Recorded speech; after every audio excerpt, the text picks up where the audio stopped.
जी नाज़रीन, करमपुर मावा सांडा मोहरमुल हराम के हवाले से मातमी जलूस की खबर की आगाही शेयर कंदा हलूं। मुल्क के बेन शहरन जहाँ करमपुर में बेडा मोहरमुल हराम के हवाले से हज़रत इमाम हुसैन रज़ी अल्लाह ताला अन्हु सदन आलो आयाल की अजीम कुर्बानी के बेटा पेश करण लाइ मरकजी मातमी जलूस सख्ती दौलत शाह बुखारी दरगाह ता रवानो थो। मातम ए सीना ज़नी जो सिलसिलो जारी, हर तरफ या हुसैन जो सदाऊं। बेगारी चौस्ते शहर इलाके जा नंढा वॾा पिण ॻोठ मीर बगर खान बिजाणी आलम शाह बुखारी साहब शाह बुखारी ॻोठ मोरो माड़ी का शरीक थिया। करमपुर पुलिस तरफा SHO करमपुर हुसैन अली शाहणी की अगवानी में मरकजी मातमी जुलूस के पुरअमन बनाने लाइ सख्त सिक्योरिटी तरतीब ॾिनी वई आहे। जुलूस के अॻियां पोयां ऐं पासनि खां पुलिस अहलकार अलर्ट बीठल आहिनि। शहर के दाख़िली तोड़े खारजी रस्तनि ते पुलिस अहलकार तैनात थियल आहिनि। हर ईंदड़ वींदड़ माण्हुनि जी सख्त चेकिंग कई पई वञे। बेतरफ़ शहर मुकम्मल तौर बंद है। इन हवाले से मरकजी मातमी जुलूस की अगवानी कंदड़ अगवान ने करमपुर पुलिस SHO हुसैन अली शाहणी जो वधीक छा चवण आहे, अचो तो ॾिसूं था जावेद उस्मान बिजाणी की तफ़सीली रिपोर्ट। असीं इन वक्त मौजूद आहियूं बेगारी चौक ते, जिते मरकजी मातमी जलूस जो पहुतो है। करमपुर पुलिस तरफा जलूस की सख्त सिक्योरिटी कई वही है। इन हवाले से असां गॾु बीठल आहिनि SHO करमपुर हुसैन अली शाहणी। अचो त सिक्योरिटी बाबत उन्हनि खां मालूम कयूं। अल्लाह साईं जा एहसान आहिनि। बिल्कुलु ईंदड़ वींदड़ जेके चौक चौराहा आहिनि उन्हनि ते बि डिप्लॉयमेंट कई आहे। एंट्री पॉइंट ते सख़्त सिक्योरिटी जो बंदोबस्तु कयल आहे। जुलूस के अॻियां पोयां ऐं दाएं बाएं जेके बि असांजा सिक्योरिटी जा इंशाअल्लाह पुरअमन ऐं सुठे तरीक़े सां असां जुलूस के रवां दवा कंदासीं ऐं इंशाअल्लाह शाम ताईं इहा सख़्त सिक्योरिटी हलंदी।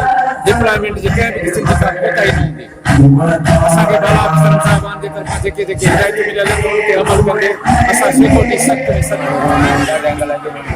साईं जा जीअं त असांजो हीउ सालनि खां पुराणो सिलसिलो हलंदो आहे।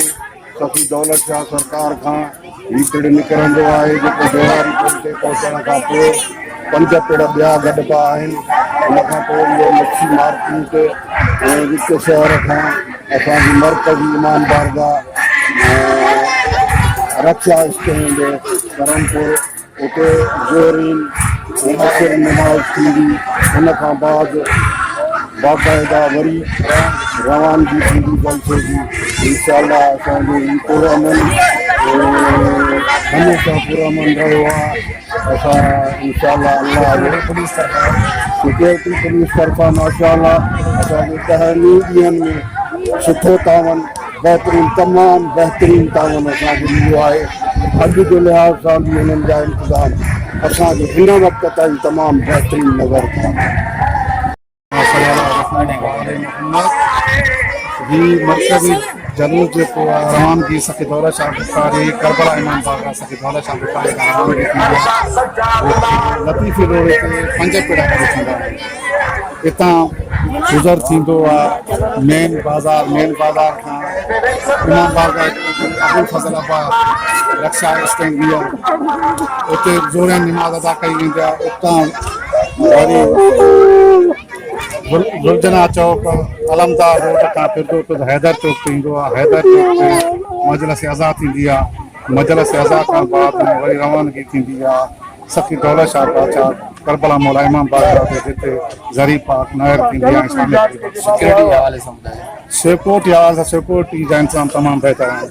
पहिरीं मुहर्रम खां वठी अॼु 10 मुहर्रम असां SSP इंदरपुर जा शुक्रगुज़ार आहियूं। तमामु बहितरीन सिक्योरिटी हिन वक़्तु माशाअल्लाह तमामु बहितरीन। मरकज़ी मातमी जलूस की अगवानी कंदड़ मुमनुन जो चवण हो त काफ़ी ॾींहंनि खां वठी जेको असांजे मातम जो सिलसिलो शुरू थियो आहे SSP कश्मीर कंदरपुर तरफ़ां ऐं सॼे परमपुर तरफ़ां असांखे तमामु बहितरीनु सिक्योरिटी मिली आहे। अॼु बि जेको मातमी मरकज़ी जलूस आहे उहो सकीब दौलत शाह जी हज़ारी दरबार खां शुरू थियो आहे, जेको शहर जे मुख़्तलिफ़ चौकनि खां थींदो वरी हैदर चौक ते शाम जो पहुचंदो, जिते शाम में ग़रीबा जो कमु मंज़ूर कई वेंदी। ॿिए तरफ़ ऐसे जो करमपुर हुसैन अली शान जो चवणु हो त जीअं असांखे पंहिंजे बाला ऑफिसरनि तरफ़ां सख़्तु सिक्योरिटी जो रूल ॾिनो आहे, उन तहत असां जेको आहे न मरकज़ी मातमी जलूस खे सख़्तु सिक्योरिटी ॾिनी आहे। जेको आहे न जुलूस जे चइनी तरफ़नि खां असांजा पुलिस एहलकार बीठल आहिनि ऐं असां बि अॻियां ऐं पोयां हिन मातमी जुलूस सां गॾु आहियूं ऐं असांजी कोशिशि आहे त शाम ताईं असां हिन मातमी जलूस खे जेको आहे सिक्योरिटी ॾे पुरअमन बणाए जेको आहे त पंहिंजी इख़्तिताम ते पहुचाईंदासीं। कैमरामैन टीम सां गॾु Javed Usman Bijani, JDN web news Karampur.